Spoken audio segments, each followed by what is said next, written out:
Welcome to the latest edition of Shelf Live Book Reviews Online. Thank you as always for watching my videos, which hopefully you do find informative. And when you go to your local bookstore, you will very seriously consider purchasing the book that I'm reviewing for you this time out. And it is called Different Times, A History of British Comedy by David Stubbs. This is published by Faber and it retails for $44.95. A lot of us grew up, watching American comedies, but this is all about British comedies. Now, you don't have to be in Britain to appreciate this book, though quite a few of the television shows and movies mentioned may be unfamiliar to you. British comedy is much different than American comedy. There's no question about that. There's a lot of topics back in the day that were considered quite taboo today, and there was many shows that did have blackface and misrepresentation of Asians, and very sexist as well too. But that was then, and today hopefully we've learned lessons. But anyways, the author David Stubbs is an excellent writer, and he's written a lot about the music industry, but this time he delves into British comedy in all its forms, either on television or in movies.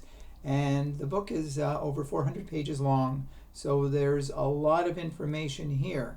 I remember watching shows in the early 70s on Canadian television stations that they had a lot of British comedies, like On the Buses, and Doctor at Sea, Doctor in the House, and Are You Being Served, which was most memorable because it revolved all around a department store. And there was Captain Peacock, who was really the head of the store, and he overlooked his other employees, such as Mrs. Slocum and Miss Brahms, and there was a lot of sexual innuendo there in the book. And the store was owned by Mr. Grace, which he always came in on a wheelchair. He was an old man, and they always called him Young Mr. Grace. So, but a lot of British comedy translated into North America as well too, because several very popular British shows became very popular American shows. Such shows as Till Death Do Us Part became All in the Family. Another one, Steptoe and Son, very popular, became Sanford and Son. And another one even, Man About the House, turned into, in America, Three's Company. So a lot of American producers and directors look to the British, I won't say for inspiration for all their shows, but some of their shows were based on very popular British comedies.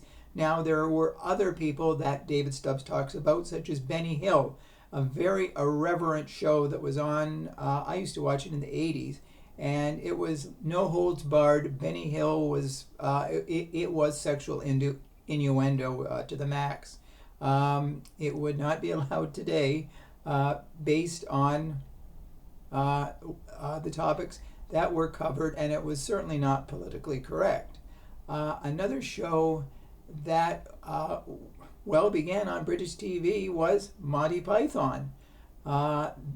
When it began, people couldn't figure it out because it was so different, so unique, but the Monty Python group definitely had more than a cult following.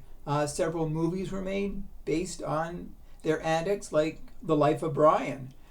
So it's really interesting to see the progression of British comedy, really, from the 60s, and the author does go decade by decade by decade. So there's a lot to digest, so to speak, in this book. He also talks about, back in 1964, Steptoe and Son. It was the night of the elections in Britain, and British Prime Minister Harold Wilson asked the television network to delay putting on Steptoe and Son until after the elections were over that night, maybe delay it a few hours, because he was worried that too many voters would stay home and watch Steptoe and Son rather than go out and vote. Naturally, the network said, no way, we're going to do this. So that's just one of the stories that the author relates. There's so much here. There's so many names of prominent British actors that I do recognize a few of them, and they were very popular.